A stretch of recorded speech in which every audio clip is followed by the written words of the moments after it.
Good afternoon, everyone. Good afternoon. Good afternoon. Good afternoon. Thank you all. Thank you, thank you. Thank you, thank you. So let me say, and I love you back. And I love you back. So let me say, my heart is full today. My heart is full today, full of gratitude for the trust you have placed in me, full of love for our country, and full of resolve.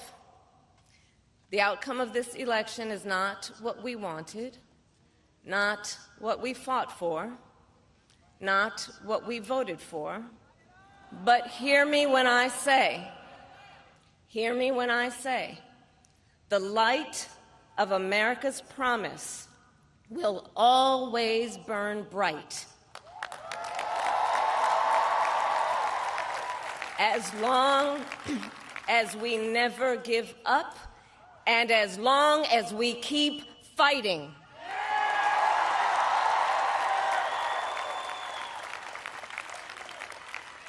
To my beloved Doug and our family, I love you so very much. To President Biden and Dr. Biden, thank you for your faith and support. To Governor Walz and the Walz family, I know your service to our nation will continue. And to my extraordinary team, to the volunteers who gave so much of themselves, to the poll workers and the local election officials, I thank you all.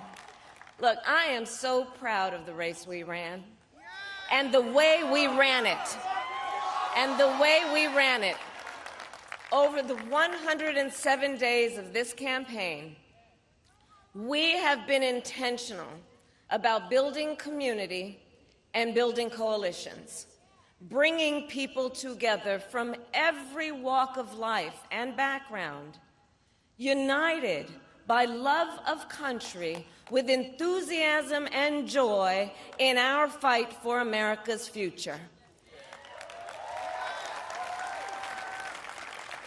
And we did it with the knowledge that we all have so much more in common than what separates us.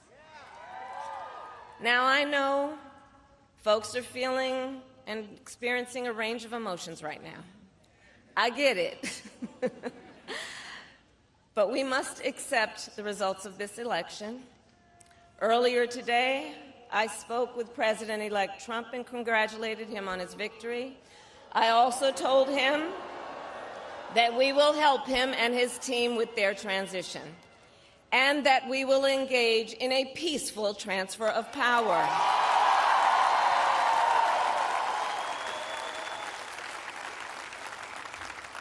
A fundamental principle of American democracy is that when we lose an election, we accept the results. That principle, as much as any other, distinguishes democracy from monarchy or tyranny, and anyone who seeks the public trust must honor it. At the same time, in our nation, we owe loyalty not to a president or a party, but to the Constitution of the United States.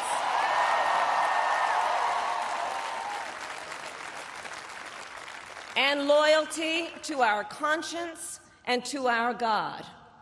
My allegiance to all three is why I am here to say, while I concede this election, I do not concede the fight that fueled this campaign.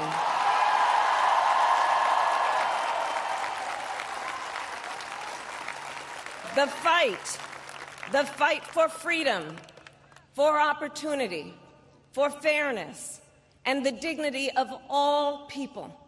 A fight for the ideals at the heart of our nation. the ideals that reflect America at our best. That is a fight I will never give up.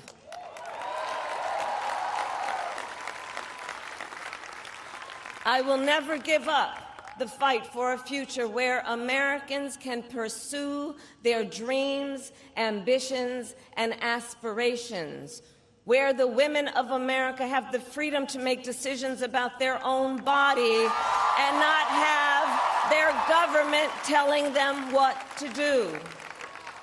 We will never give up the fight to protect our schools and our streets from gun violence.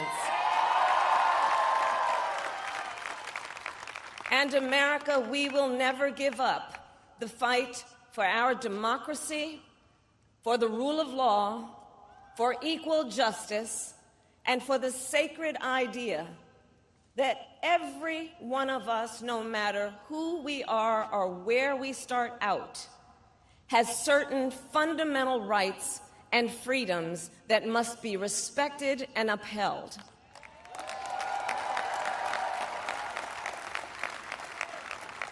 And we will continue to wage this fight in the voting booth, in the courts, and in the public square. And we will also wage it in quieter ways, in how we live our lives, by treating one another with kindness and respect, by looking in the face of a stranger and seeing a neighbor, by always using our strength to lift people up, to fight for the dignity that all people deserve. The fight for our freedom will take hard work, but like I always say, we like hard work. Hard work is good work. Hard work can be joyful work. And the fight for our country is always worth it. It is always worth it.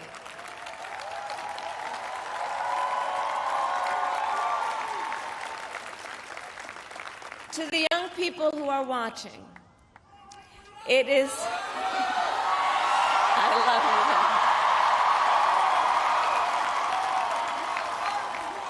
you. To the young people who are watching, it is okay to feel sad and disappointed, but please know it's going to be okay.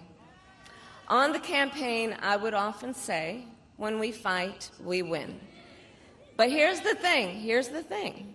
Sometimes the fight takes a while. That doesn't mean we won't win.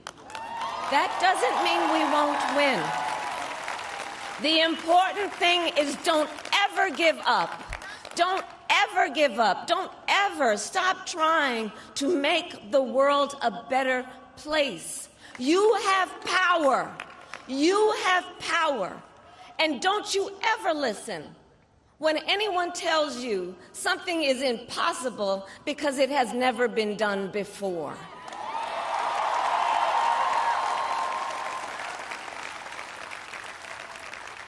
You have the capacity to do extraordinary good in the world.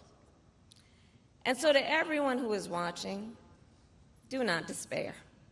This is not a time to throw up our hands. This is a time to roll up our sleeves. This is a time to organize, to mobilize, and to stay engaged for the sake of freedom and justice and the future that we all know we can build together. Look, many of you know I started out as a prosecutor, and throughout my career, I saw people at some of the worst times in their lives. People who had suffered great harm and great pain, and yet found within themselves the strength and the courage and the resolve to take the stand, to take a stand, to fight for justice, to fight for themselves, to fight for others. So let their courage be our inspiration. Let their determination be our charge. And I'll close with this.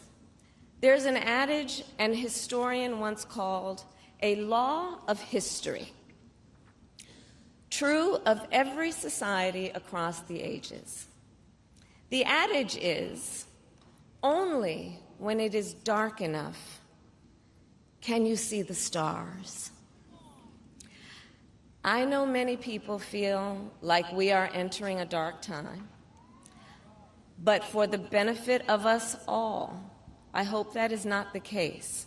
But here's the thing, America, if it is, let us fill the sky with the light of a brilliant, brilliant billion of stars.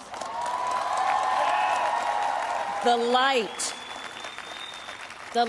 of optimism, of faith, of truth, and service.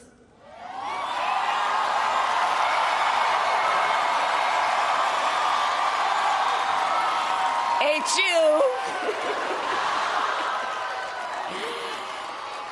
And may that work guide us, even in the face of setbacks, toward the extraordinary promise of the United States of America. I thank you all. May God bless you, and may God bless the United States of America. I thank you all.